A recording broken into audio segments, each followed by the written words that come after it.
Hello, everybody. Hi, welcome back to our second plenary. It's my pleasure to be up here on the podium and to be your president. And of course, it would not be a Now Conference if we didn't move the furniture around and change the agenda at the last minute. So that's currently what we've been doing. Gloria already is here. There's quite a bit of press here, and so we're just going to change the order slightly. But we're going to get started. So in the current political climate, there's urgent need for targeted grassroots action. As you know, when we take action, we win. Yeah. So with me on the stage today is an amazing group of women leading the charge, creating meaningful feminist change in their communities and across our nation. And I'm so excited to share the stage with them and with you. So without further ado, I give you Pat Roos.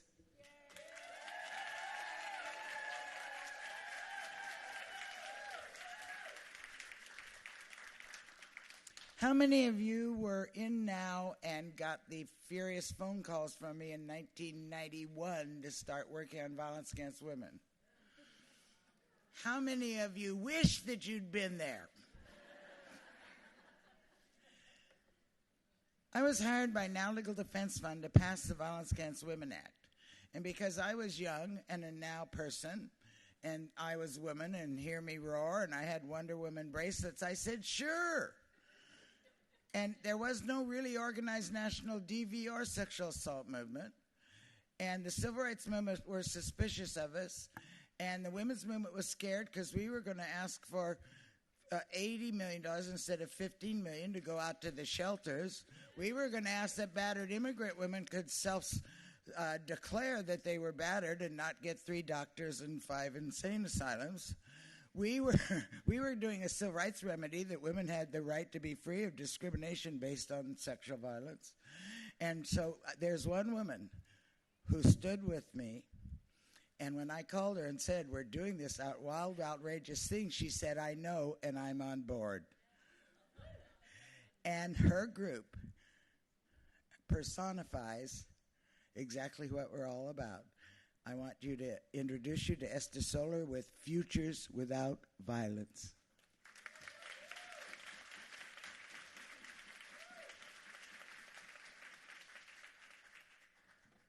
You always take Pat Roos's phone calls. Well, thank you. It's a pleasure to be here. And when Pat called and asked, you say yes, right? I mean, so yes. And it's great to be with friends. It's great to be with activists. And thank you for all the great work that you do. Thank you. So full disclosure, and I don't even know if you know this, Pat, I am an optimist. And I know it's hard, but my dad joined one club in his life, and it was the Optimist Club. And you can't make that up. So I enter into this work and this journey with a fundamental belief that we don't have to live with this kind of violence. It doesn't have to be part of the human condition. It is preventable, it is learned, and we have to stop it. Do you agree? So I always think, yes, I'm an optimist, but I'm also a realist, and I've been at this for a while with my friends. And I want to just tell you a quick story before we got to 1994, and that was 1984 when we were fighting for the Family Violence Prevention Services Act. I know it's not a great name, but it provides critical resources across this country for community-based programs. And we were there walking the halls of Congress and very excited because our friends in Congress said, we're going to get this over the finish line. And then a friend who sits in was in the California delegation pulled me aside and he said, you know, I don't know. I'm a little nervous because when I was talking about the importance of this bill and this act, saving lives, colleagues of mine pulled me over and they said, why are you doing this? And he said, because it's the right thing to do. And they said to him, as he reported, well, it's just going to take the fun out of marriage. Now, that was in 1984 in the United States of America. And in 1994, 10 years later, we passed that bill, and then we passed the Violence Against Women Act, and that's a great thing. And here's a piece of good news, because we need it, and let's hold on to this. From 1993 to 2010, there has been a 64% reduction of domestic violence for adult women in the United States. That's true. That's true. But here's the not so good news. We haven't done such a good job for our young people. Sexual assault on our college campuses, in our high schools, in our middle schools is completely unacceptable. As a parent and now as a grandparent, you send your kids to school to learn, not to be assaulted and not to be raped. Right? And sexual violence in the workplace is a poignant problem. We have to do better. We've been doing some good work, but we have to do better. And I just read, and I think most of you have as well, that the United States of America is the only Western country that the Thomas Reuters Foundation says is unsafe for women.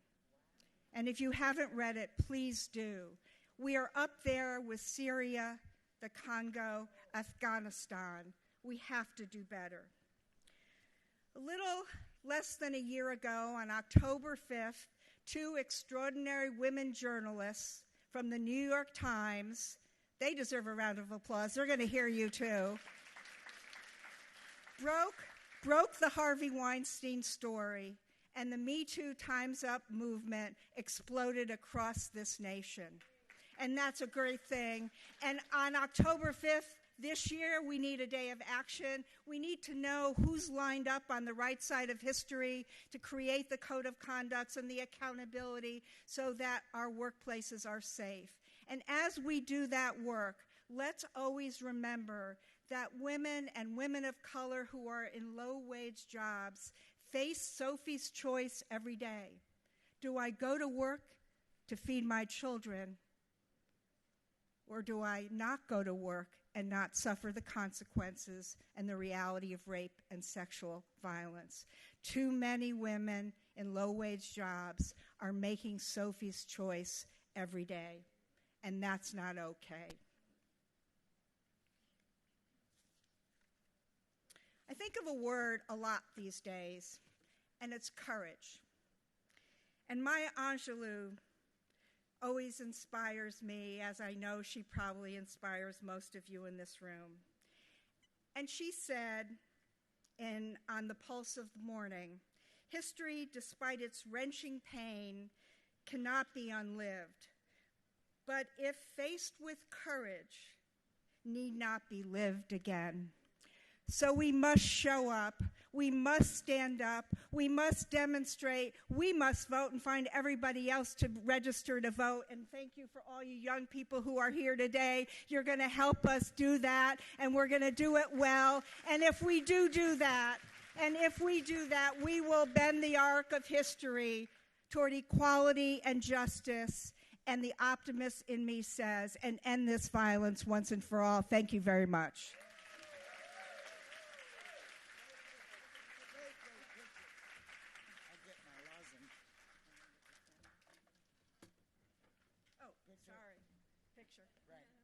To show our family we were here and not at Las Vegas gambling.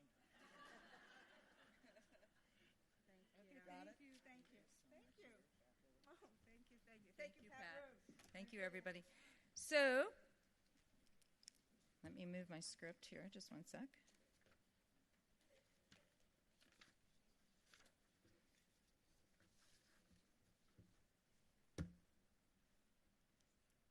Gloria, do you want to join us up on the stage? Okay. Thank you. So,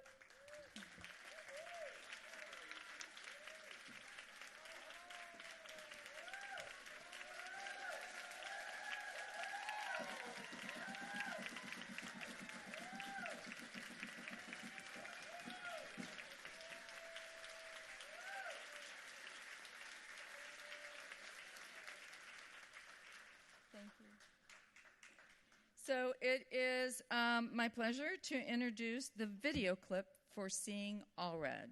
We will be showing this film tonight at 8 p.m., and Gloria is graciously spending the night so that she can take questions and answers and lead a discussion after the video. So here is the clip.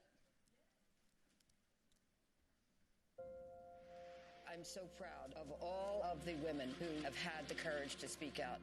Rich, famous, powerful men have to understand there are rules, there are boundaries. They must respect those boundaries. This has got to end, and it needs to end right now. There is a war on women.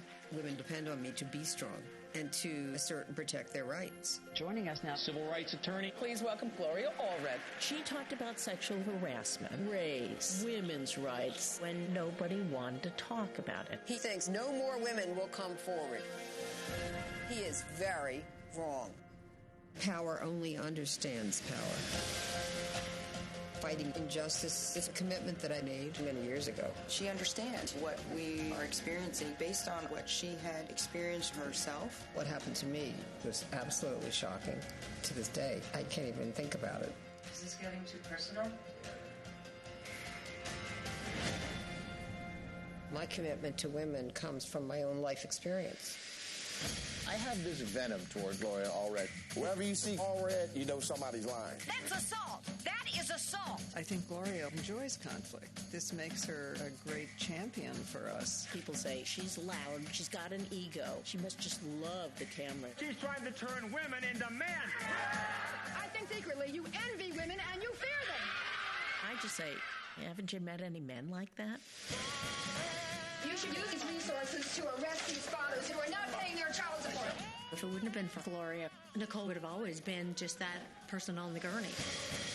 We deserve to know if Mr. Cosby is a sexual predator. This is not state law as we see it. Hopefully next year you can issue the marriage license that can help people evolve from being a victim 'Cause I'm on fire, to becoming a survivor, to becoming a fighter for change. Women are now empowered, and they will never be silent again.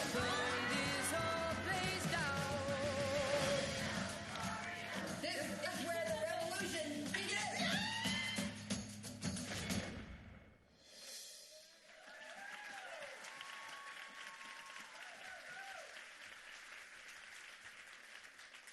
Gloria Allred has been called the most famous feminist lawyer in the country. Importantly for her clients and for our movement, she is also the best. Whenever there's a case of sexual harassment or sexual assault that is in the headlines, Allred is right there standing strong with the survivor. Without Gloria's commitment and expertise, many women would not have been able to have their day in court, and it is so satisfying when we see these women finally finding justice. Yeah. Gloria Allred was born on July 3rd, 1941. Happy birthday, Gloria. An only child in a working-class home in Philadelphia. She earned her BA with honors in English from the University of Pennsylvania, her MA from New York University, and her JD cum laude from Loyola University School of Law in Los Angeles. Gloria is a founding partner of the law firm Allred Marocco and Goldberg. Her firm handles more women's rights cases than any other private firm in the nation and has won hundreds of millions of dollars for victims. Gloria also founded and is currently the president of Women's Equal Rights Legal Defense and Education Fund.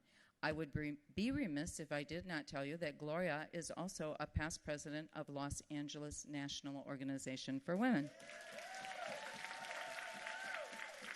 Yeah. Her articles have been published in numerous major media outlets, and she is the author of the book, Fight Back and Win, My 30-Year Fight Against Injustice and How You Can Win Your Own Battles.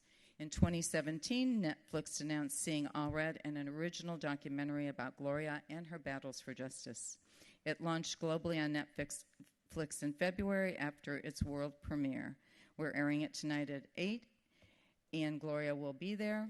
She's an inspiration to many of us for so many reasons. One has something to do with our values, our fundamental values that is increasingly under attack, the rule of law. As we absorb the shock of the Supreme Court's last barrage of horrific decisions, followed by the shock of Anthony Kennedy's retirement, we need to know that the Constitution is still intact, though it may be frayed in some places.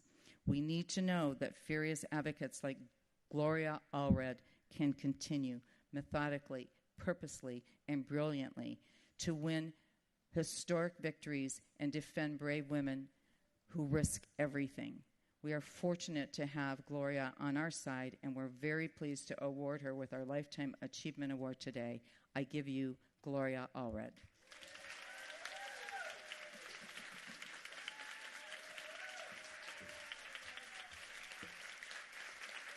Thank you. Thank you. Thank you.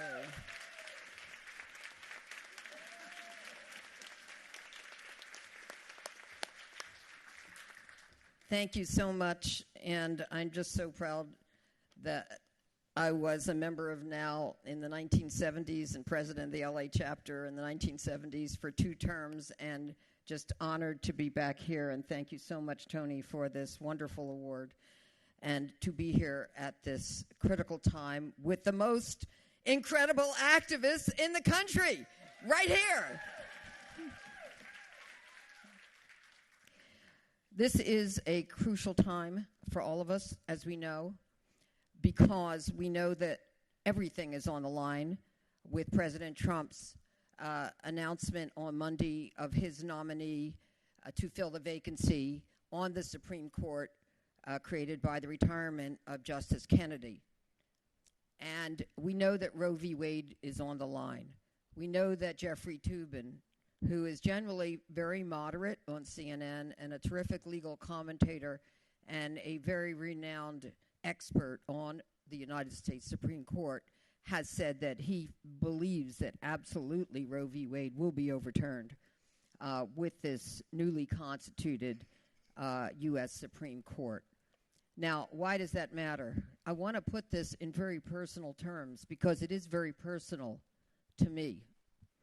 Because I know what it was like prior to 1973 when Roe v. Wade became the law of the land, when the U.S. Supreme Court decided that a woman has a constitutional right to choose legal and safe abortion, at least until such time as the fetus becomes viable. And despite numerous challenges, and they have continued for all of these years, the U.S. Supreme Court has upheld Roe v. Wade. But why it is so personal to me is because in the 1960s, prior to Roe v. Wade becoming the law of the land, I was one of the millions of women who was forced to have an unsafe abortion because in California and in many other states, it was illegal for a doctor, for a licensed healthcare provider, for anyone to provide an abortion, although it was not illegal for a woman to have one. As a result, women like me were forced to go to back alley butchers, and I did. And it was terrifying, and as a result, I hemorrhaged, almost bled to death in a bathtub, had to be taken to the hospital, and that was the only time you could be admitted in reference to an abortion to the hospital, is if you were bleeding to death, and not to get the abortion, but just if you were hemorrhaging like I was, and I had 106-degree fever and had to be packed in ice and almost died. We were in a special ward. I write about it in my book, Fight Back and Win, which was published in 2006, but there we were. Though I was fortunate to live, many other women in that ward died, and may they rest in peace. And they died because they were subjected to unsafe, illegal abortions and developed an infection and could not be saved. And so what I'm saying is in California, there was actually a code section, and I brought it in case anyone would doubt it, And it said in 1966, it was Section 274 of the California Penal Code, but there were many laws like this in other states throughout the country. And it said every person who provides, supplies, or administers to any woman or procures any woman to take any medicine, drug, or substance, or uses or employs any instrument or other means whatsoever with intent thereby to procure a miscarriage of such woman, unless the same is necessary to preserve her life, is punishable by imprisonment in the state prison not less than 2 nor more than 5 years. California Penal Code Section 274. That was the law in California, and actually worse than that in many other states. Now let's understand, there are many other states that still have similar laws on the books. However, they haven't been able to enforce them because of Roe v. Wade. Once Roe v. Wade is wiped from the books, in other words, overturned by this potentially newly constituted United States Supreme Court, it will go back to the states to decide. In other words, to paraphrase what former Senator Barbara Mikulski once said, we're going to have to fight for our rights plantation by plantation, state by state. And who are the ones who are going to be the most vulnerable? It's poor women, it's young women, it's rural women. These are the ones who often won't have bus fare to get to another state where it's legal, and they won't maybe even know that there is any other state where it's legal. And I'm not even getting into the fact that in many states and many counties today, they still can't get an abortion, even though it is legal. But what I'm saying is their lives are on the line, and they don't even know, many of them, what they're about to face. So I am sharing with you that this is literally a fight for their lives. This is a fight for our lives. And I never want us to go back to the time when abortion was unsafe, illegal, because as we all know, it isn't a choice between abortion or no abortion. Although those who think that a fertilized egg should have more rights than an adult woman would like to frame it that way. It is about a legal abortion or illegal abortion. And that's why we care. We're not going to let our mothers, our sisters, our aunts, our daughters, or ourselves ever be subjected to illegal abortions again. Do you agree?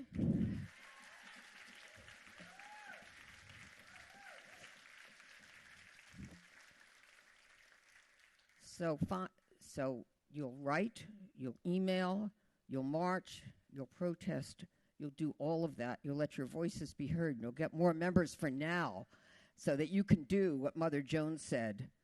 Don't agonize, organize. And do you agree with that? Yes. So finally, I want to say that I am a lawyer, but you don't have to be one to help win change. At Rosa Parks' funeral on November 2nd, 2005, then United States Senator Barack Obama reminded us that Ms. Parks, quote, held no public office, she wasn't a wealthy woman, she didn't appear in the society pages, and yet when the history of this country is written, it is this small, quiet woman whose name will be remembered long after the names of senators and presidents have been forgotten, end quote. And that is because she was, as Michigan Governor Jennifer Granholm called her, quote, a heroic warrior for equality, end quote. So I say, you too can be an heroic warrior for equality, even if you're not rich and even if you're not famous. You too can make the choice to make a difference. We remember that then United States Senator Hillary Rodham Clinton reminded us that we too can have what she called a Rosa Parks moment. Well, I would urge you to have a Rosa Parks moment every day. Do you agree? Challenge yourself and challenge others to stand up for what is right. And more than anything, in the face of adversity and justice, I want you to overcome your fear and be fearless and find your voice and not be voiceless. Exert your power and not be powerless. I want you to be able to fight and win justice for yourself, your children, your family, and your community. When you're feeling pessimistic or even hopeless, remember the words of Susan B. Anthony: failure is impossible. There is no defeat in standing up for what is right and fighting injustice. As suffragist Carrie Chapman Catt once said, quote, "Whenever a just cause reaches its flood tide, whatever stands in the way must fall before its overwhelming power," end quote. So I say speak up, fight back, and seek positive change. Others will follow your lead, and ultimately you'll come out a winner. Remember the mantra of the women's marches this year. You are the leaders that you have been waiting for. And I ask you to repeat after me. Resist. Insist. Persist. Elect. Again. Resist. Insist. Persist. Elect. Stand up and let me hear it one more time. All right. Resist. Insist. Persist. Elect. Speak truth to power, fight back, and win. Thank you.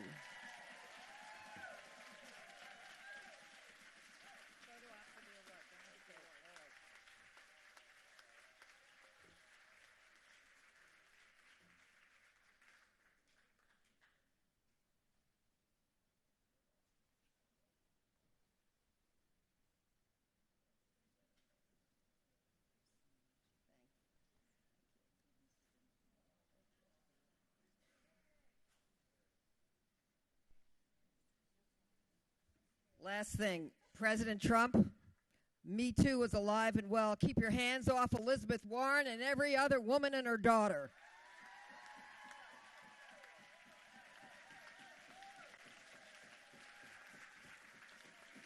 Okay.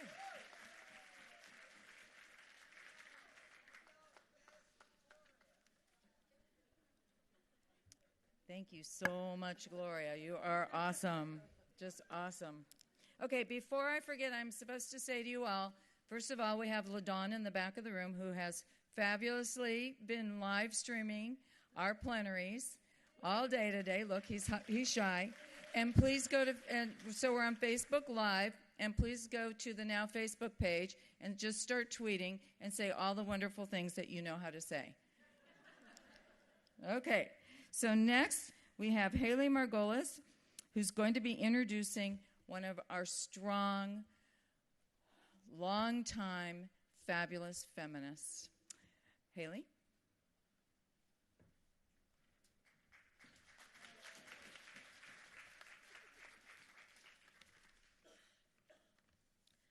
On February 14th, 2018, I was walking to my college dorm when my mom called.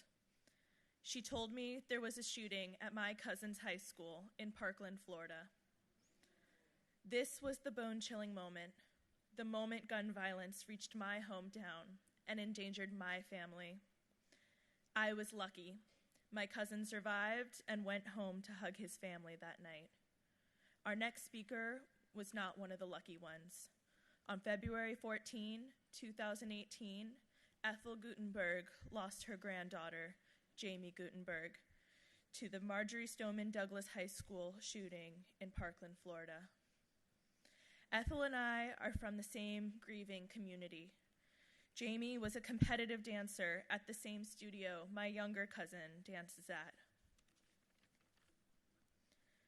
Today, we recognize Ethel Guttenberg for channeling her grief into activism, for taking her message directly to the lawmakers who receive support from the NRA. Like many of us, Ethel was sick and tired of hearing all these congressmen and senators with their prayers. She said, they can keep their prayers. And I hope they hear this because I am so angry, so angry. Prayers just aren't ever going to do it. I would give anything to get my grandkids back. That's not going to happen, but I don't ever want to see it happen to another kid. It is my honor to introduce our next speaker, gun violence advocate, Ethel Guttenberg. Thank you, Haley.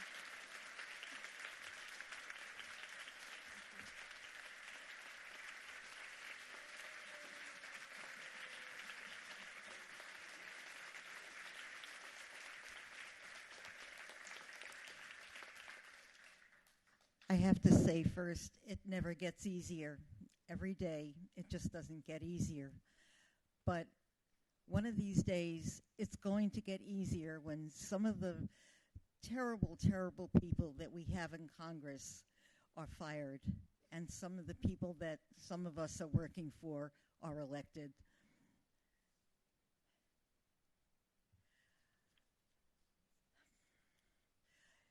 An old now friend of mine from New York sent something to me a couple of days ago, and I'd just like to start with that. Many of you know Marsha Pappas. Never regret a day in your life. Good days give happiness. Bad days give experience. Worst days give lessons. Best days give memories. And we need those more than ever. Well, first of all, I'd like to say orange. You notice I'm wearing a shirt, orange ribbons for Jamie. Orange was Jamie's favorite color, and her dance mates knew that. And after she was killed, her friends in the dance world made orange ribbons, and they notified dancing schools all over the country. And you will see from dancing schools all over the country, and a lot of the casts on Broadway are wearing orange ribbons now to honor Jamie. You know, I was born in the Bronx and grew up, had a normal lifetime. During World War II, we had air raid drills in school. You know, got under the desk, and, well, that was kind of normal at that time. Grew up, I went away to college, came home, met my husband, we got married, very normal. I had 5 kids. They grew up. They had high school, they had school fire drills also, just normal thing. 4 of my 5 kids got married and gave me 8 fabulous grandkids. Life was normal. They played sports. They did all the things kids do. They grew up, became professionals of various kinds, and then one day we had 9/11. And you all know about what happened that day. My son, the one who wasn't married, was a medical director for the New York Fire Department. That day, until very late in the day, we didn't know whether he had survived or not. I got a call late in the afternoon from a woman, just said, asked if I was Mrs. Guttenberg, and she said, "Your relative is alive." This woman had gone around collecting phone numbers and calling people to let them know that their relative, the fireman, was alive. I never found out who that woman was, and I would love to know, and I've asked them to research through the 9/11 museum facility in New York. But someday, I just hope I meet her. I want to hug her terribly.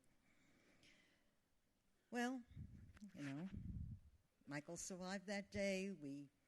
Life went on. My family, everybody was growing up and doing all the normal things. Unfortunately, he developed a cancer, and like most of the surviving firemen of that day, he died in October. And of course, we miss him terribly. And, you know, we were expecting it. It wasn't, he was 50 when he died, and, well, you know, these things, it was sad and it was terrible, but we did expect it. But we went on. My kids, my grandkids, very close. We live in 5 different states at this point, but always kept in touch. Every day they spoke to each other, they called, we visited, all kinds of things. My husband and I on February 16th, we were planning on going on a sort of a cruise of a lifetime. We were going to go partially around South America and end up in Fort Lauderdale and visit with my family in Florida. I was on February 14th. It was Valentine's Day, and I went and had my hair cut and my toes done, and I got back in my car to go back home and finish packing. And I turned on the radio, and there was breaking news: a shooting in Parkland, Florida, at the high school. Well, I pulled over, I called my son, and I said, "What's going on?" He said, "We don't know anything yet. We haven't heard from the kids yet. Either Jamie, who was 14, or her brother Jesse, who's 17. So, short time later, he called back. He had just heard from my grandson Jesse, and he had run when he started hearing the shots. And, you know, the problem is that Jesse, to this day, he is having terrible guilt feelings because he didn't go back to help save his sister. At any rate, we hadn't heard from Janie. Now, my granddaughter, she was 14, typical teenager, you know, probably called her mom 10 times a day, you know, for anything, and it was Valentine's Day, and that was kind of a special day for her and her friends, and we don't hear from her. We did have one bogus report at one point that one of her friends thought they had seen her. Meanwhile, my son and daughter-in-law went down to the school, they went to the hospitals, and a lot of the families were doing that. But, you know, after a couple of hours, knowing my granddaughter, she would have called her mom. And no call, nothing. You know, I have to say, I always used to complain about the kids and their cell phones, and all they do is have their phones, and they're always on them. And so I never complain again. Those cell phones that day were a lifeline for a lot of people, a lot of families. The kids who were stuck in school, who were hiding in closets. You know, this was Florida. These kids came from all over and had friends and family from organizations they belonged to and families. And they were in the closets and texting everybody they knew. So the word got out very, very quickly, as opposed to at other times. You know, with all the other shootings, by the way, the shooting in Parkland was the 18th mass shooting of the year so far. But, you know, we've had many, many, many, many mass shootings over the years, and we can go back to Columbine almost 20 years ago, and Aurora, and a lot of others that many we never even knew about. There was Sandy Hook. Sandy Hook, well, you know, why didn't anybody pay attention? You know, they were only 6 and 7-year-olds. And there were reporters coming on and saying, well, their parents were really just actors. There were a lot of those kind. And there was Orlando, the nightclub. There was Las Vegas, shootings in the airport in Fort Lauderdale, and many, many, many others. My feeling is with a lot of those shootings, people didn't know each other.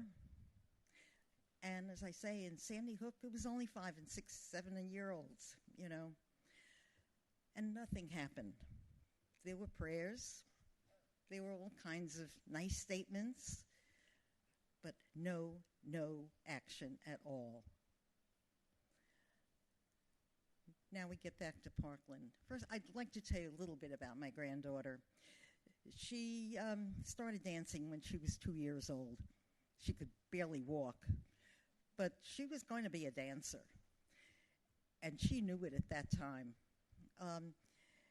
She was the kind of kid, as she grew up, when you met her, you liked her. She was always smiling, always pleasant, a good kid. She was also a very typical teenager, and could have a sassy mouth at times. But she loved to dance, and she was the kind of kid, as she got older, she was probably 11 or 12, she started volunteering in a local shelter for people with physical handicaps. And through her dance, she would help get them to move. You know, that's how she was. People just gravitated to her.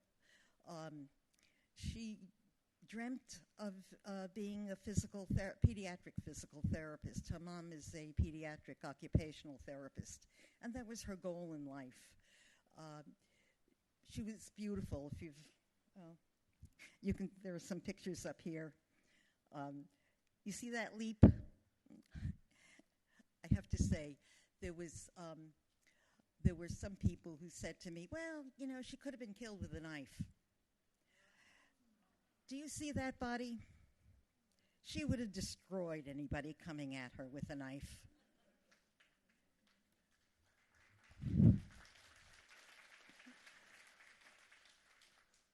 She was running away. She was actually next to the last person killed at the school. She was running. She was hit in the back with a single bullet. It shattered her spine. I know she had fear, but I think she didn't have much pain, and for that I'm grateful. She, you know, we're gonna miss all of those things that we go through with our kids. Sweet 16. She dreamt of getting married someday. She dreamt of going to college and becoming a therapist and doing wonderful work. She was just a really fantastic kid, and very special, of course, to us, and all of our kids is special, and that's one of the reasons that I speak out now, and because it's so important that we care for each other. I have to tell you that my son, and many of you have probably heard my son Fred speaking, you know, one of the deepest things is he doesn't remember if he said, I love you, before she left for school that morning. So we must never forget that. We have to tell each other, we love each other. We really do. And, you know, I've been a member of NOW for forever, long time. And to me, this has been sort of a family for all the years. I don't see everybody, you know, year to year, but it's always coming home to a family and an activist family. And what we have to do is really do more activism and do more.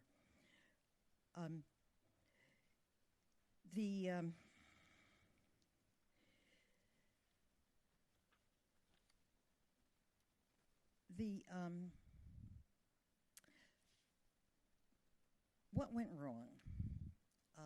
I just have to talk a little bit about that. On 9/11,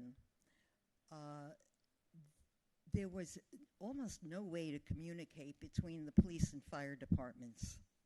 This is New York City. There was no communication between them. Their systems didn't match. Well, that's been solved.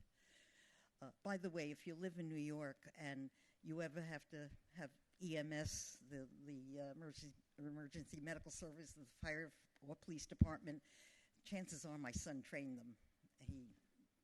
That was his life goal for everybody, to be able to do that, especially in the professions. In Parkland, there was no communication between the FBI, the Sheriff's Department, the 2 police departments in the area, the Social Services Department. Didn't communicate with each other. The deputy that was there, for whatever reason, never went into the building. The kid who murdered all these people, including 3 wonderful, wonderful teachers, he's 19. You know, truthfully, I don't give a damn about him. I blame all the Congress members who never did anything.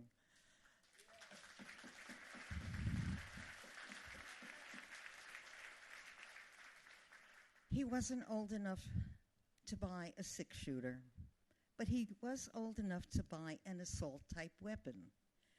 Now, what's an assault-type weapon? People have challenged me, the gun nuts. Well, you don't know what an assault weapon is. It's not an assault weapon. To me, any gun that shoots a lot of bullets in a short time, it's an assault weapon, you know.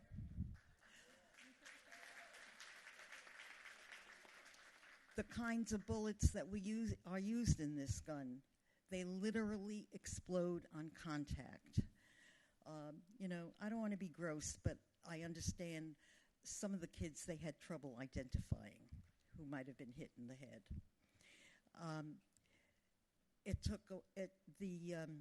The bodies were not released for almost a week. This is bad stuff. And it shouldn't be allowed. And I've told this story before. Some of you have heard it. My best friend, who's like a sister, and her kids and grandkids were like family. Her grandson, one of her grandsons, was in the Marines and served several tours in Afghanistan. And this kid voted for Trump and very conservative. And when I saw him in Florida, I said to him, Matt, you know, what do you think about this gun? Expecting I'd hear a big, you know, tirade about, guns are important. Well, he said, you know what? That's the gun I used in Afghanistan. It has no place in civilian society. So that's what we have to tell people. It has no place. Are we ever going to solve this whole problem? No, I think the horses are out of the barn. But we can alleviate it. There are things that can be done. Limit the size of magazines.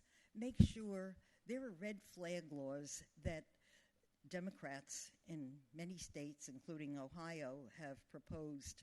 We haven't been able to get it passed. The red flag law would allow police to go into a home and confiscate weapons where there is somebody who has some kind of mental or any kind of other issues that are documented.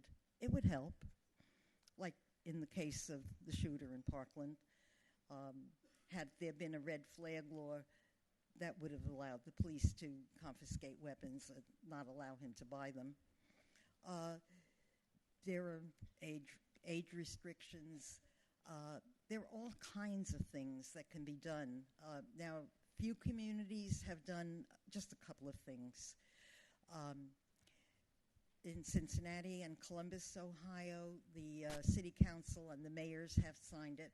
Just a ban on bump stock. The bump stock is the gun that was used in Las Vegas that murdered so many people, that allows just continuous shooting.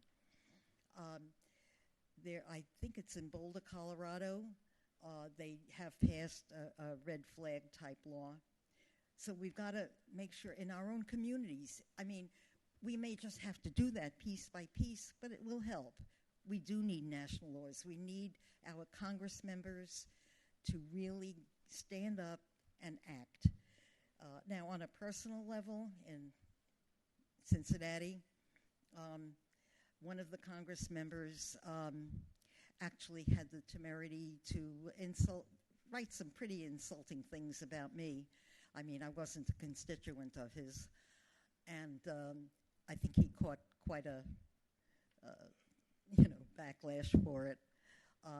My Congress member, who I tried very hard to get an appointment with, just look me in the eye and tell me, that what you're doing is right. Could never get an appointment with him. So we have a big fight on our hands.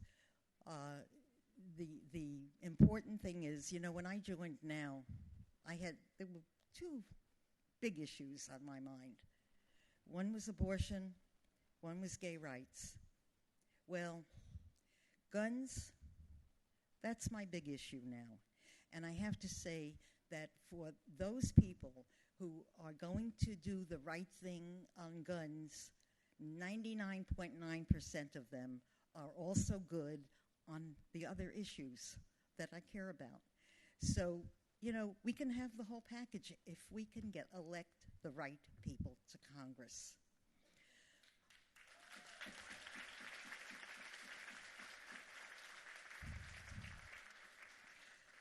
Two weeks ago, I was in Florida. First time I had been there since the funeral. And I visited my granddaughter's grave.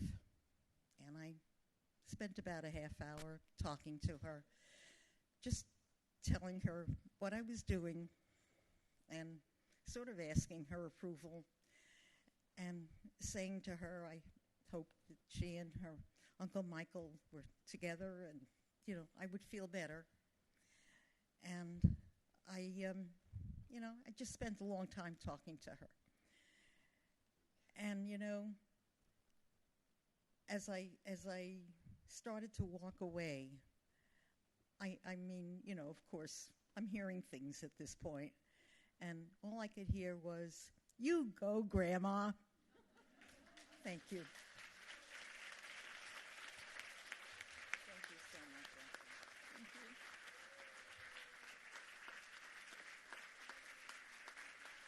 Hugs are so good. I love you all.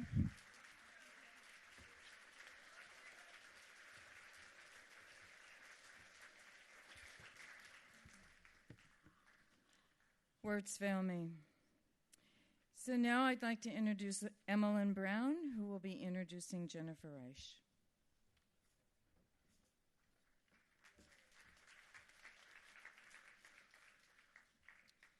Jennifer Reich has devoted her legal career to advocating for underrepresented individuals and communities.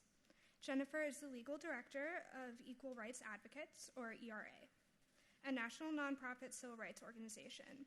ERA is dedicated to protecting and expanding economic and education access and opportunities for women and girls. She leads ERA's legal team in making an impact through litigation, direct services, legislative advocacy, and community education and outreach. Ms. Reich is proud to have helped also pass the strongest equal pay law in the nation, California Equal Fair Pay Act of 2015. She is proud to be a part of the team representing Betty Duke and other women in their history-making case against Walmart. Prior to joining ERA, Ms. Reich practiced public interest law in San Francisco and Los Angeles, representing low-wage workers, students, and consumers in civil and human rights cases. She has taught courses as an adjunct professor at the University of California Hastings College of Law and the University of San Francisco School of Law. In an interview with Counterspin, Jennifer Reich was asked about the direction of things right now under Donald Trump. She said, "No doubt about it, we have a really tough road ahead of us if we want to preserve the rights that we have and also ensure that women are not intimidated into silence when it comes to bringing these issues up. But I think that the courage of people in positions of high visibility and high authority, I think are really important to encouraging women who are not in those kinds of positions of power and visibility to band together, to speak up, and to know that regardless of what the president says, the laws are still there, and we, the advocates who represent women and working people, are still here, and we're going to keep fighting." I introduce to you Jennifer Reich. Thank you, Emmeline. Good afternoon, everyone. I feel really honored to be here, especially in the company of such powerful warriors for gender and social justice, and I really appreciate the opportunity to speak with all of you. I became the legal director of Equal Rights Advocates in 2012. It was just 6 years ago this September, but in many ways it feels like another lifetime or another era. In many ways, it was.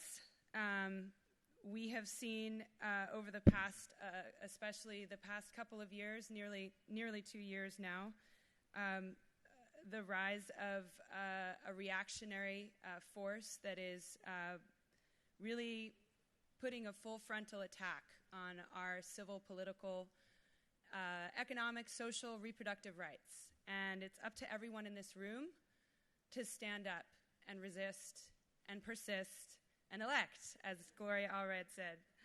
Because the personal struggle is a political one, and the political is personal.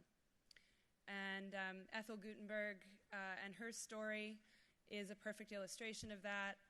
Gloria Allred and the story of her triumphs and her struggles is also a story of that.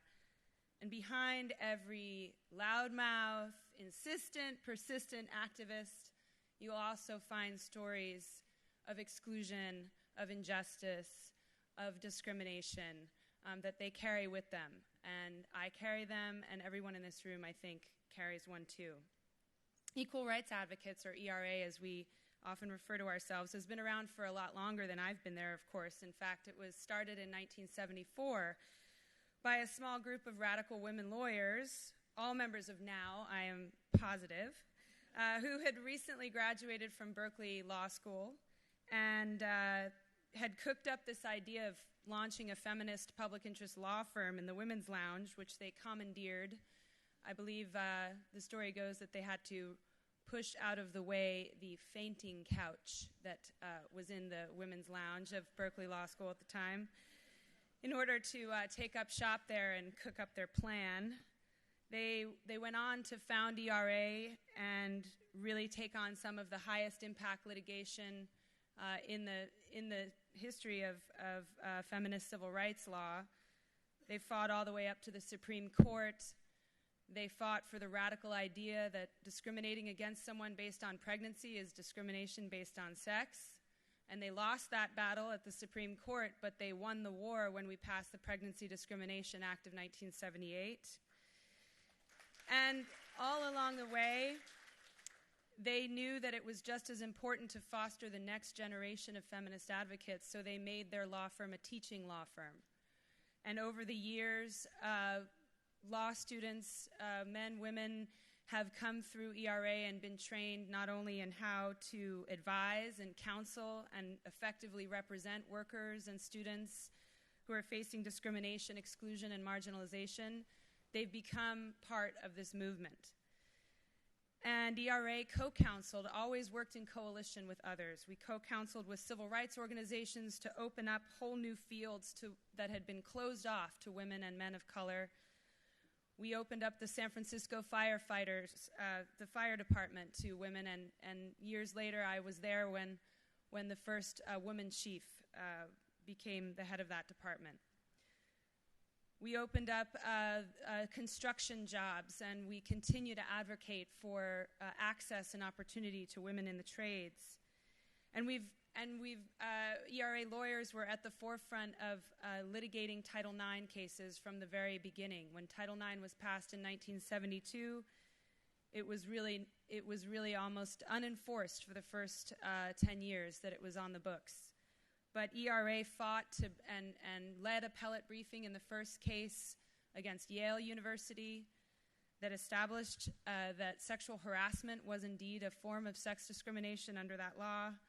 We fought and we won a case here in California that established that public schools actually do have a legal duty to respond to peer sexual harassment. And so, you know, we've taken the fight where it needs to go.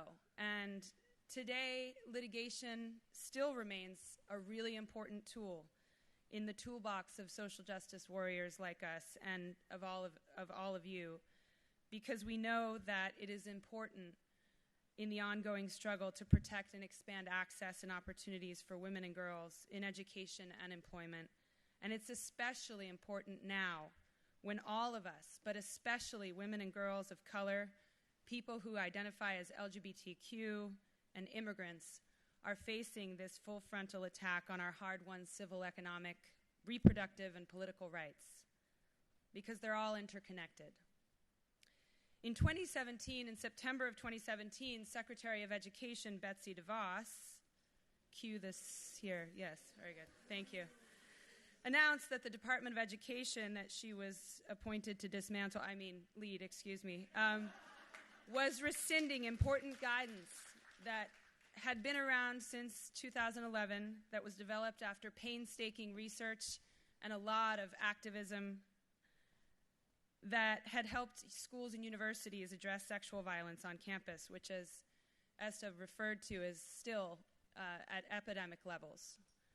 I probably don't need to quote the statistics, but I will quote one, which is that it is very widely reported in studies that show that at least 1 in 5 women and as many as 1 in 4 transgender women of color will be sexually assaulted by the time they graduate from college. And that's just unacceptable. Well, in the face of the widespread evidence of persistent and prevalent sexual harassment and assault in schools, rather than moving forward and expanding access to opportunities on campus, DeVos and the rest of the Trump administration decided to replace this helpful guidance with an extreme and unconstitutional Title IX policy that will make it harder and is deliberately trying to make it harder for survivors of sexual misconduct and violence to speak out, and sets the clock back on fulfilling Title IX's ultimate purpose, which is to eliminate sex discrimination as a barrier to education in this country. So as we have for decades, ERA decided to take a stand. We joined with fellow plaintiffs Serve Justice and the Victim Rights Law Center, and we filed suit against the Trump administration in federal court. We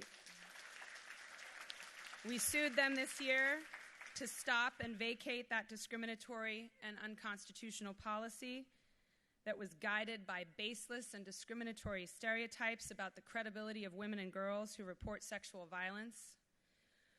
And I want to let you all know in this room that the government's motion to dismiss that lawsuit is going to be heard in the courthouse in San Francisco on July 19th.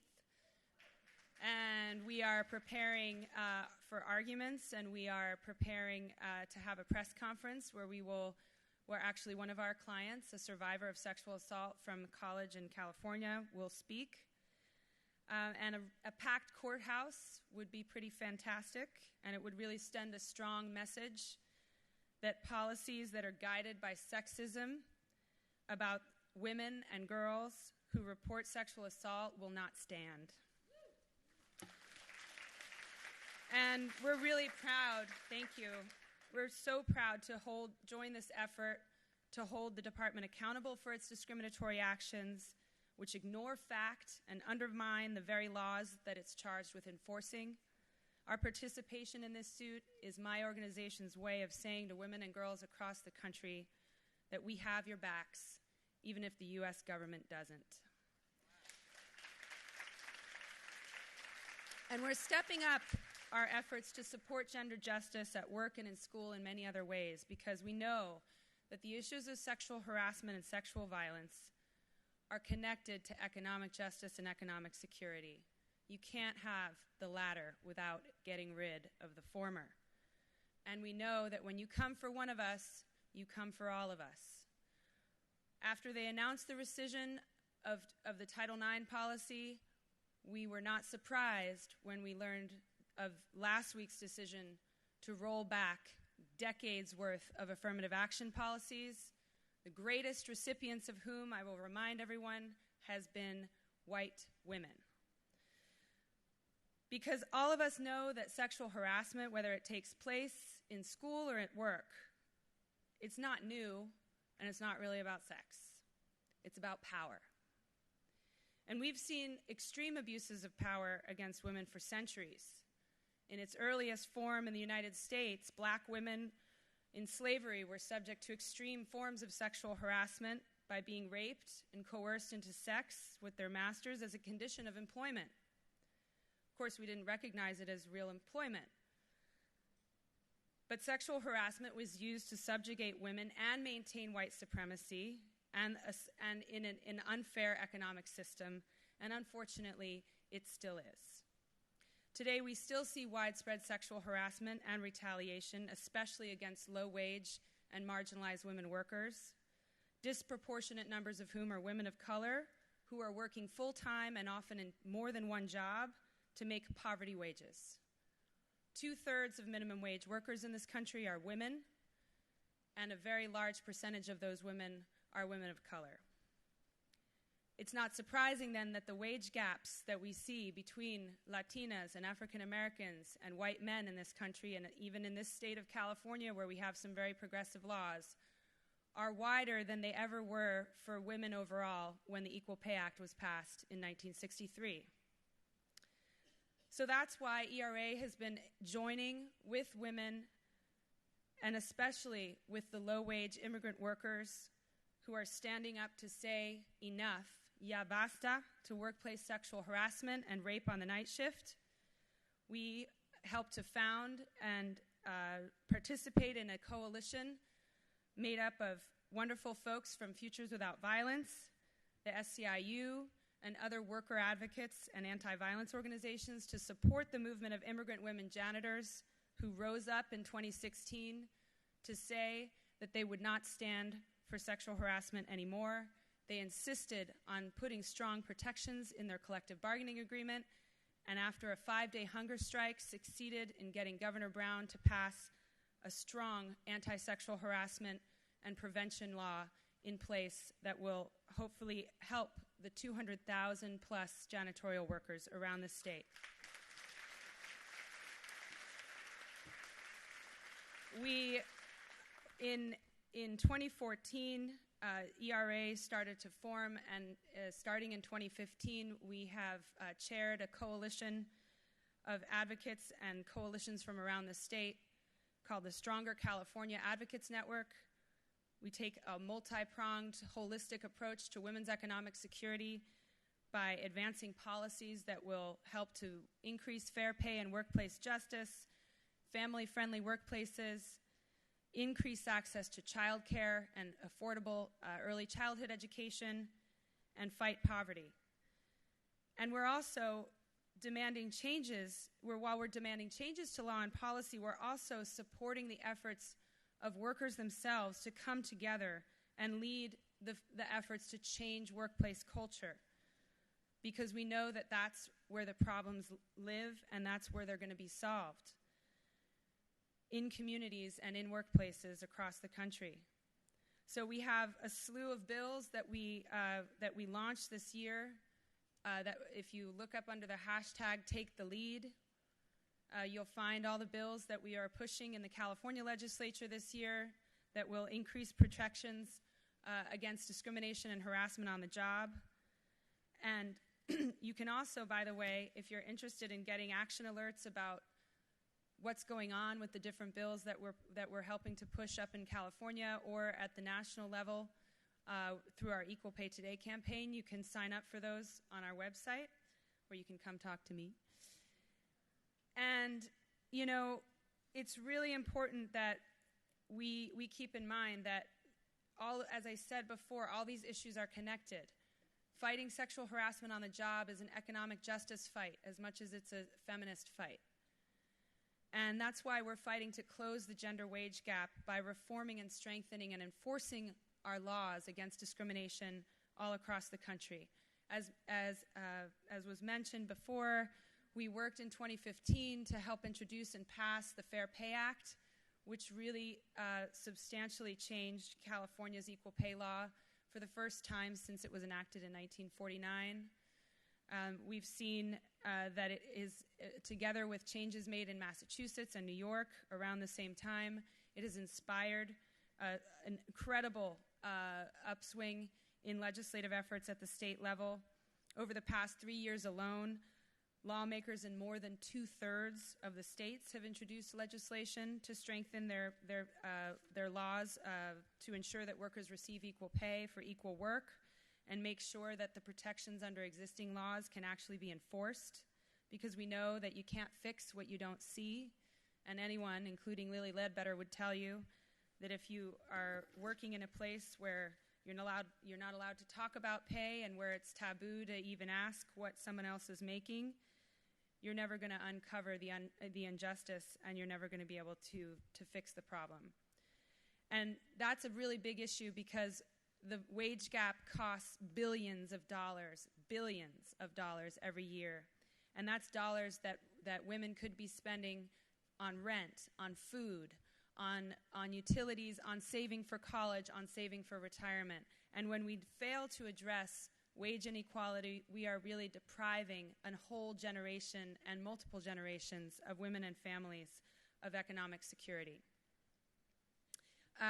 So as we see legislation, all around the country coming from organizations like NOW and like ERA that are fighting to, fulfill that ultimate goal of equality for all, I think I was struck by an article I read recently in the New Yorker about a really amazing comedian who's been sort of taking the Me Too movement to the world of stand-up comedy where it is sorely needed. And this article was talking about it, and I want to paraphrase from that. It said, "You could consider the Me Too moment itself as a kind of callback, a collective return to stories that women have been telling one way, to others, to themselves, with a new emboldened understanding that these past tellings had been inadequate. Many women have excluded or elided the difficult parts of their stories for the sake of not upsetting the status quo or for the comfort of their listeners, or I would add, their coworkers, their peers, their bosses. And for many others, the Me Too moment was not the first time they had spoken out. It was only the first time they were listened to."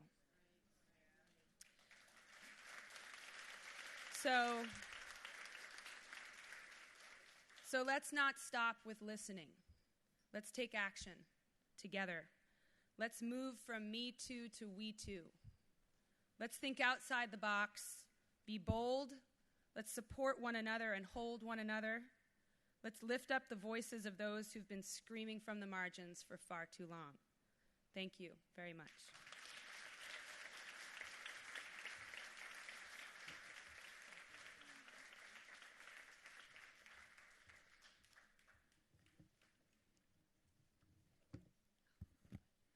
Thank you so much. That was really inspiring. Now I'd like to bring Grace Ward, who is going to introduce our next speaker.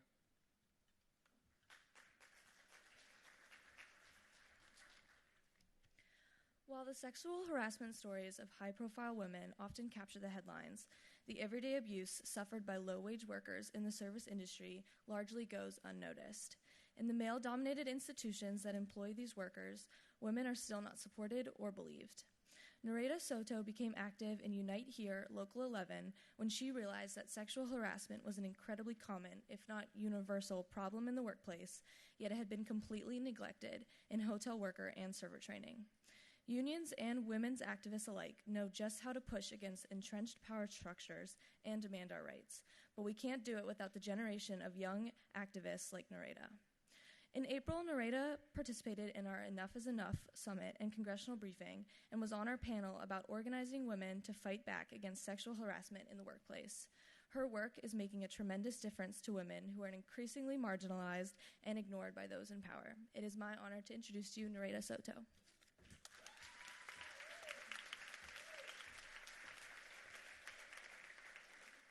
Hi, my name is Nereida Soto.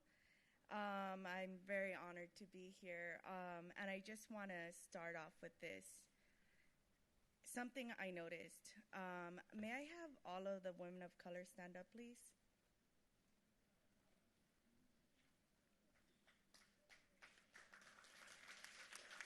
This is something we need to change now.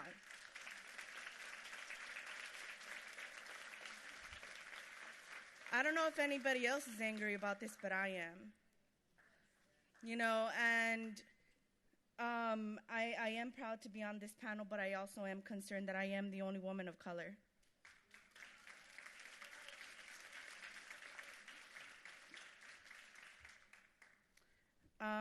With saying that, again, my name is Nereida Soto, and I have worked in the hospitality industry for 5 years now, and I've been working since I was like 13. So sexual harassment and being a woman of color and being marginalized it's not new to me, or it's not new to my community. In our industry, the guest is always right, no matter what. There are countless of occasions where I have personally experienced sexual harassment at work, not only at the hotel, but at the hotel I did notice it far more than any other job that I've ever had. One time I was serving a guest. He came to the restaurant every day for about 5 days that he was staying there. Every day, the questions were getting a little bit more personal.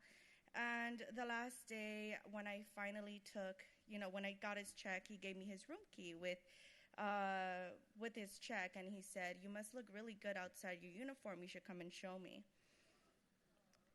This made me feel not only uncomfortable, I was humiliated, sick to my stomach. I felt powerless. All I could do was think about my coworkers, and as he walked away, I went up to his room. All my coworkers that are in the rooms in isolated areas with no way to contact help, security, any way to, contact anybody besides their personal cell phone if they have it on them. At the Renaissance in Long Beach by Marriott, Long Beach, California, a group of women came forward with stories and filed a sexual harassment lawsuit. The women have since been silenced, and meanwhile, while the man that did this to them still works at the hotel today, they no longer work there. I've met with workers from luxurious resorts like the Terranea and Rancho Palos Verdes, California, where rooms cost up to $2,500 a night. That's like my mortgage, almost. These women in private rooms with us were even too scared to speak up then, but they did. They told us their stories, and each story I felt was worse than the last. And even then, they're not gonna. They don't want to speak out because they're afraid. They're afraid of retaliation. Most of the women that work in the hospitality industry are women of color, are probably first generation here in the United States, are probably undocumented or have undocumented family members, probably are single and are taking care of a full household by themselves, and retaliation is not only are you losing your job, but your children are losing something to eat as well. The Terranea fired and retaliated against Sandra Milata, which became one of the Times Woman of the Year with myself after speaking out against sexual harassment. That's why these workers don't want to speak out. It sends a loud message. Unions empower us. Had it not been for my union, I would not be here today speaking.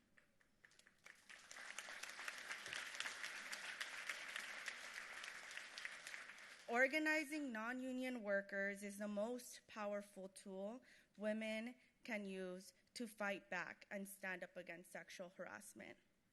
In my experience, women that come forward to speak against sexual harassment are women who have a union or are organizing the union. I never called for help when I was harassed, and I never reported the guests that harassed me. I remember at the time feeling helpless, and I was new at the hotel. I really needed the job, And as you can see, I'm brown, and my family members are undocumented, and I take care of them. I can't lose my job. So I didn't say anything, because in our industry, the guest is always right.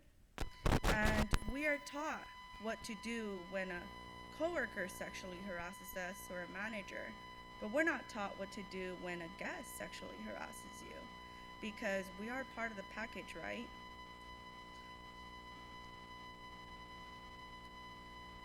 So after my incident, the union started handing out surveys on on sexual harassment to, I guess, see what was going on and how bad the problem was. And one of my coworkers made me fill it out, even though I honestly just didn't want to talk about it anymore. I'm glad I filled it out. Through the survey, the union organizer did contact me, and I became the spokesperson for the ordinance to protect women in Long Beach. In Long Beach, thanks guys. It has been, I feel like it's been a long fight. It's been 4 years of my life. I know 4 years is not a lot and it passes by really fast, but when you're so invested, it feels like forever, especially when you feel like what you want is just so simple. We're not asking for much. We're asking for panic buttons. We're not asking for whistles. We're not asking for anything crazy. We're asking for panic buttons. Panic buttons. It's very simple. Just give me a button that I could push that summons security and help me, please. It's not that hard. But apparently it is. So we marched. We had vigils. We made scandals outside of the city hall. We went to city hall month after month. We talked to council members, the ones that would meet with us at least. And we tried to meet with the mayor, but Mayor Robert Garcia of Long Beach did not meet with us at all until the Time magazine piece came out, and then all of a sudden he was interested. I don't know why.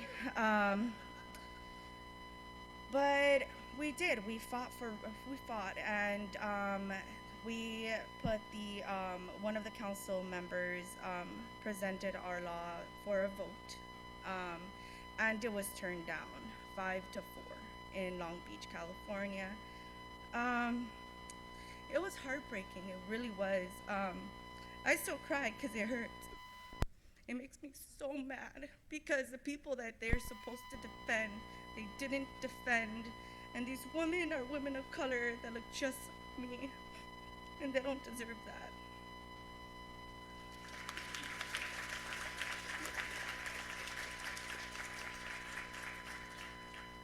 But yeah, they voted down our policy, but if you know us, we don't give up, and it's not the end. Our union has been advocating for panic buttons since 2012, and even before that. We have been passing panic buttons initiative right now actually, in Oakland, Seattle, Orange County, Santa Monica, Rancho Palos Verdes, and of course Long Beach. And we already won in Chicago. And even long before we started this fight, we have been fighting to put language in our contracts to make sure that we have protections against sexual harassment. We've actually been very successful with this in New York and Washington, D.C. We have to keep organizing the union. It is so important. Most of the workers that are union and are represented by these unions are women and women of color mostly. We have to keep organizing so these women do not fear speaking out against retaliation, so they're not fired when they do speak out against retaliation, and have resources to be able to reach out to if they do have been to experience sexual harassment in the workplace by a guest or manager or even a coworker. I truly am excited for the future. I know that the future is brown, the future is black, and I know that we are going to win. Because when we fight, When we fight, thank you.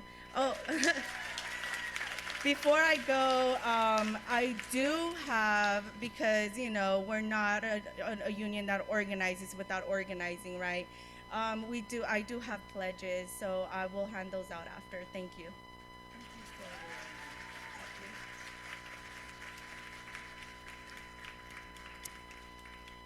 Okay. So the next introducer is Zoe Barden. She's going to be introducing our first ever Young Feminist of Courage awardee. I give you Zoe.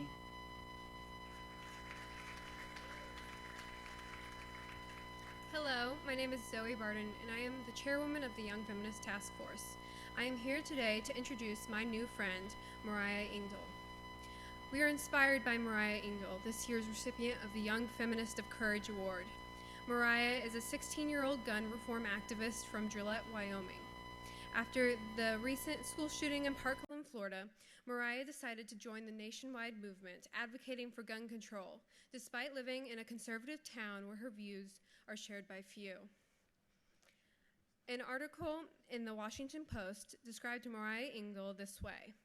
By the time Mariah turned 12, she had begun questioning her parents' Christianity, and then started favoring abortion rights, and then calling herself a feminist, and then refusing to eat the pigs her family sometimes slaughtered for meat. Mariah is a feminist. Mariah is on a feminist journey that is familiar to many of us and inspiring to recognize in our generation. Mariah, we are inspired by you and welcome you in your activism. You have many friends here. Please welcome my new friend, Mariah Engdahl.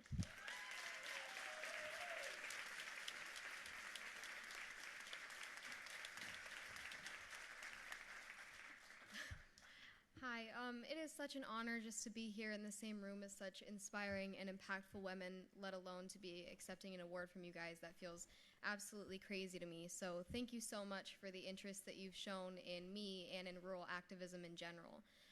I think it's far too often that we feel overlooked and ignored, and like what we're doing isn't as important as what's going on in the more urban areas. So thank you so much for recognizing us as well. I'd also like to give a huge thank you to Tony Van Pelt for introducing me to this incredible organization and all the wonderful things that you guys do. I'm so inspired by every single one of you guys, and all the people that I've heard speak have given me goosebumps and made me want to cry. So thank you for introducing me. I'm from a small town in Wyoming called Gillette. It has a population of around 32,000 people. And while the majority of us do watch the news and stay fairly informed,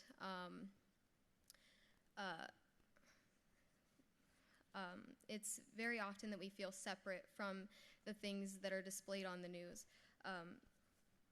And even though Wyoming has the highest number of registered guns per capita, gun violence is a fear that is hardly ever brought up. That is until the recent school shooting in Parkland, Florida. A lot of our youth after that, including myself, started to realize how huge an issue mass shootings are, and that the fear of one happening grows more and more rational constantly. So in March, I'd seen on Snapchat that our school, like most of the country, would be having a walkout. However, ours was being promoted as a way to commemorate the victims rather than to persuade our lawmakers. I was very uncomfortable with this idea just because I'd spent the last month of my life looking up to the survivors of the Parkland shooting and their ability to take control and organize these walkouts. So to take their idea and morph it into a way to contradict one of their biggest slogans, that thoughts and prayers are not enough, it felt completely wrong to me. However, I am from a town where it's very hard to get involved with anything political and even harder to be an activist, so I kind of took what I could get and I participated in this walkout. When I did, it didn't take me very long to realize that most of my peers weren't as interested in being part of this nationwide movement as I was, and rather they used this 17 minutes as an opportunity to stand around and socialize. Me being the only person in this entire parking lot that had a sign, it read #MarchForOurLives, I was quickly approached by a few girls. Two of them were the ones who had originally organized this walkout, and they were completely disgusted by the way that our classmates were acting. They knew that if they wanted to make a statement that was going to remember these victims in a way that would encourage people to never let this happen again, they would have to do something that was much bigger and much more. Luckily, they were accompanied by a girl who I knew from my journalism class. She was very left-wing, and she was very opinionated, and she had the idea of marching to the courthouse. To get us all on board, she told us about a Wyoming law called Statute 21-132, which gave a board of trustees in each school district the responsibility to make their own rules, either allowing or prohibiting firearms to be carried by school staff on school grounds. And although we were pretty disgusted to hear about this, it was all with our own motives. The 10 of us decided to march to the courthouse. We spent about 10 hours on the steps chanting and making a ruckus, and we ended up getting enough recognition to engage in a brief and very frustrating conversation with our county commissioner, make the front page of the newspaper, and completely infuriate most Gillette citizens.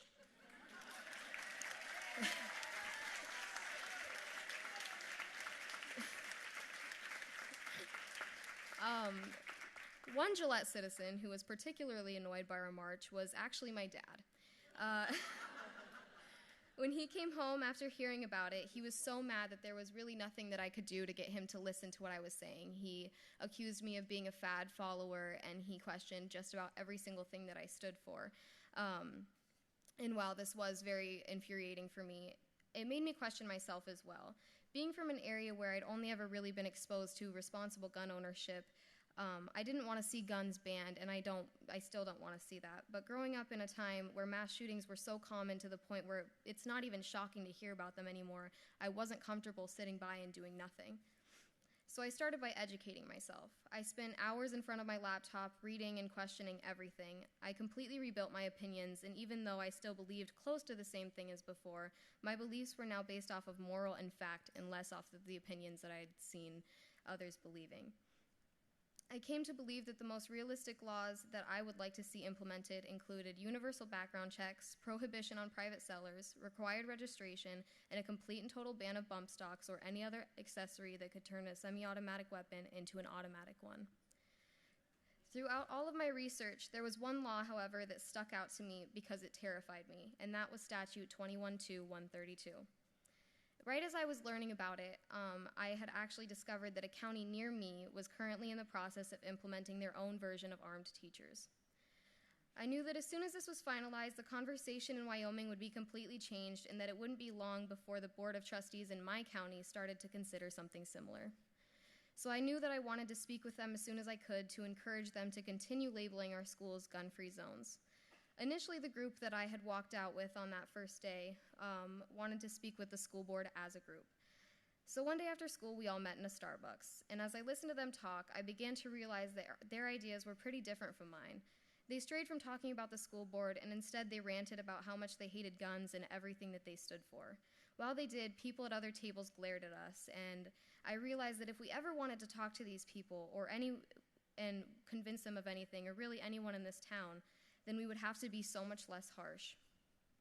I felt caught between two extremes, coming from a home where I was ridiculed and questioned about my beliefs daily, and being associated with this group of people who did everything in their power just to oppose the popular opinion. I didn't agree with either of these attitudes, and even less with the idea that there either has to be total anarchy regarding gun laws or a complete repeal of the Second Amendment. So from there, I made the decision to speak with the school board on my own. The only way that I could focus on my opposition to arming teachers was to write a speech and be the only one who delivered it. On April 10th, I sat in front of a group of very intimidating people to explain to them why I think that arming teachers is an irrational idea to introduce to our county. I stayed focused on the one area of this multidimensional issue that they had control over, and in the most genuine manner I could, I asked them to consider my stance. It was about a month later when my name and my story appeared in a lengthy article on the front page of the Washington Post. It spoke of my... Thank you. It spoke of my struggles trying to convince my family members that what I was doing wasn't to ban guns, but rather to add some structure to our country and keep our youth safe. Now, I realize that activism can be so messy and that the issues we're fighting against are infuriating, but I've learned through my experiences and the unpleasant conversations that we never actually have to stand on either side of the political spectrum. We don't have to believe things just because Democrats and Republicans typically believe them. I realized that when expressing our ideas, they aren't meant to be a flawless roadmap to a utopian society. The sooner that I accepted that I didn't have all of the answers, the sooner I could provide the answers that I did feel confident in.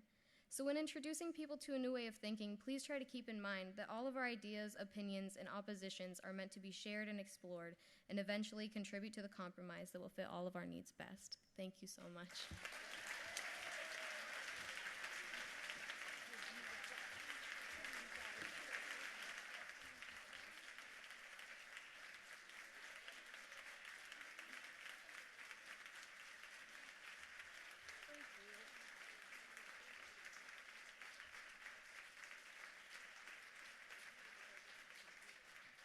So you now understand why Mariah has received our first Young Feminist Courage Award. She's pretty fabulous, isn't she? Well, this finishes up our plenary, our second plenary. Two things that I'd like to remind you of, and I haven't mentioned before, is right outside this door is a photo booth. It is a photo booth where I hope you're going to have fun. They have lots of fun things there for you to put on your head. It's part of having a fun feminist conference experience, so please avail yourself of that opportunity. And tonight at 6:15, don't forget we have a screening of Equal Means Equal with the documentary filmmaker here, and we will be having Gloria's film also at 8 p.m. with a discussion afterwards. Thank you all very much.